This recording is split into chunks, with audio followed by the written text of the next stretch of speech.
Hi, we're the Ting Tings, and this is a rundown of the 10 tracks on our album, starting with the first track called Great DJ.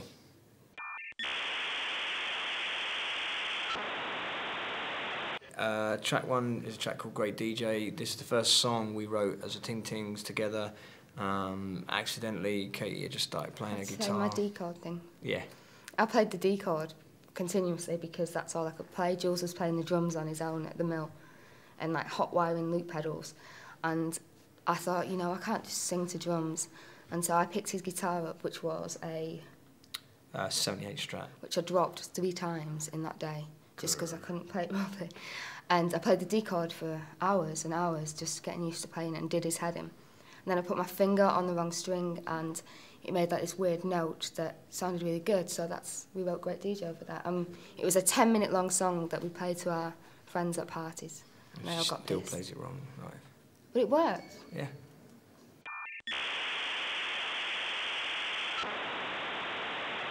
The second song on the album is a track called That's Not My Name. It's one of my favourite songs on the album, and we wrote that when we was feeling very frustrated and like written off and forgettable, and we had nothing exciting about ourselves, and yeah, it's a frustrated song. I think people think it's a big shiny pop song, and it is, but it was actually, we really meant it when we wrote it, and yeah, that's what it is. It was the beginning of that. When we were recording it, it was we made up this kind of rule that we would give every song that we had, rough song, we had 2 hours in the studio, and if we didn't get a fix from it in the first 2 hours, we scrapped it. So between Great DJ, there was another song. We went into the studio thinking, oh, we've got half an idea, and 2 hours later, it was like hard work trying to make it work, so we scrapped it. And then the third song, which actually became the second song in the album, was That's Not My Name. I think it's Katie's favourite track. It's our single that's out at the moment. So I find it very easy to perform live because it's got a lot of frustration in it, and it's very easy to just shout and get angry. But the song, it surprises you, I think, because it turns into something different at the end, which puts a different feel to the song, which I like it. And I don't know how we did that. And it helped because me and Katie were in a band before and we got sacked off, so feeling kind of really dejected and invisible, I think it came out in all the frustration in that song and all the lyrics.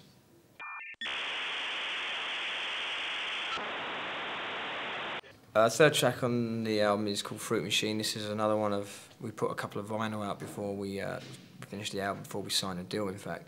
And this was one of the tracks that we did a 4-city launch. We did Salford, London, Berlin and New York, where we got blank sleeves and we stuck them up on the walls, and we asked all the audience to sort of paint and kind of express themselves while we were playing. That was a really good fun thing to do. It was really good being in New York, seeing the way people dealt with the band and the way they sort of painted. Berlin was amazing when we went to Berlin on this.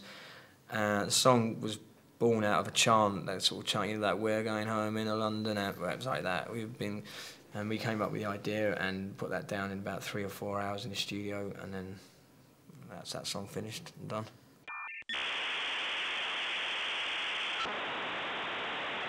Traffic Light was probably quite a strange song for the album. It was one that we wrote previously, before Great DJ, and That's Not My Name. It's a song that we used to play acoustically.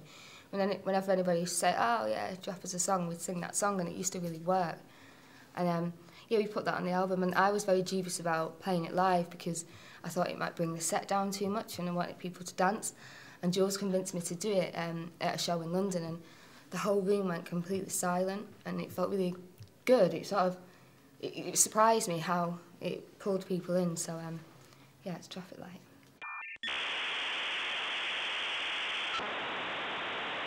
Light. Fifth track on the album is a song called Shut Up and Let Me Go. Just made a video for it, haven't we? Yeah, we just finished a Kung Fu video extravaganza that we've been making. That's why we're all injured and bruised. Show you my bruise for this song. There you go. My whole body's covered in bruises like that.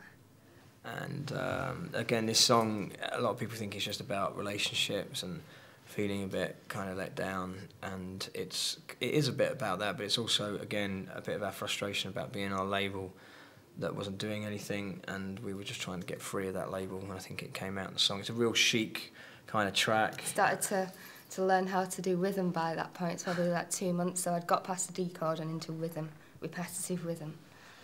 And also on the track, just it was 2 weeks ago, we got the iPod ad on this track, so that was quite a buzz.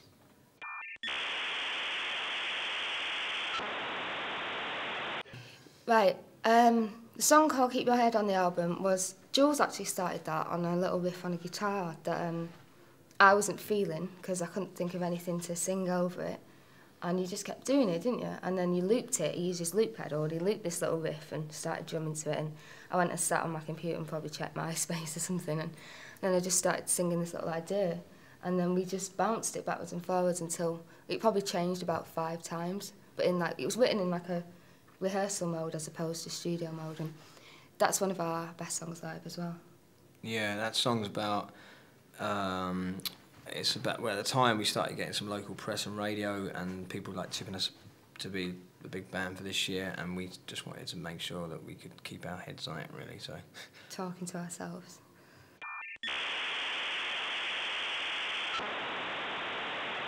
The 7th track on the album is my favourite track on the album. It's called Be The One. This is probably the most Manx sounding track that we've got on the album, being a band from Manchester. Influenced and inspired by a Joy Division track. I mean, we were going everywhere at the time, and there was a certain track that was being played everywhere we went. It's Love Will Tear Us Apart. You'd walk past a busker, and he'd be singing it, and we went to watch like this art thing called Il Tempo di Postino in Manchester, and it was like 15 different artists, and there was like one of the artists' show was just somebody singing Love Will Tear Us Apart in the dark, and then you go into a shop and it was on the radio. It was just everywhere, and the whole like melancholiness of it, and yeah, I think that rubbed off on us, didn't it? Yeah.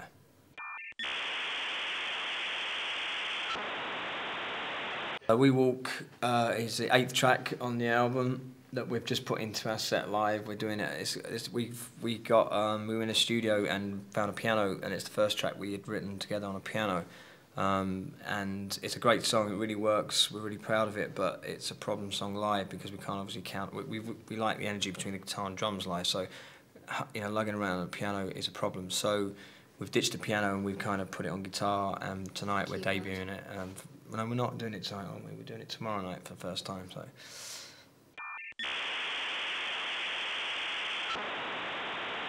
This album, we was really influenced by bands like Tom Tom Club and Talking Heads, and this song is a song called IMPACILLA CARPISUNG, and basically we had like this whole groovy thing that was very Tommy and rhythmic, and I put a guide vocal down because we had to rush off somewhere.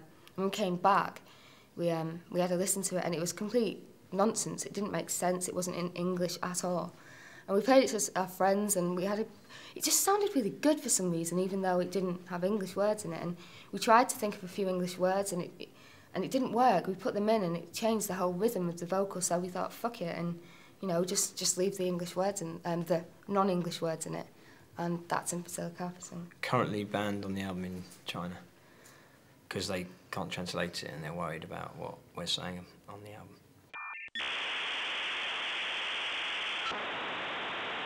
Last track on the album is the title track of the album called We Started Nothing. Again, this is born out of a lot of people saying that we were the new this, the new that, and didn't start because we produced the album ourselves and created this supposedly fresh sound. We started getting really fed up with all those kind of pigeonhole things about what we are or what we should be or whatnot. And we just, again, with all the kind of buzz about the band, we wanted to write a track sort of announcing the fact that we didn't think we were starting anything. There's nothing cool about this band. Well, it's weird because we did start this band unintentionally, only because we'd been in a band before and it hadn't worked out, and we'd actually got signed and dropped before getting our first record out.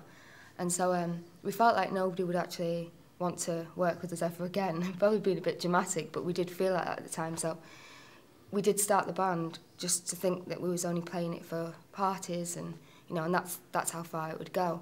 And so it was a little reminder to ourselves as well as how we started as a band, and not to believe all the hype and not to get caught up in it, just to keep writing the songs like we wrote them in the first place.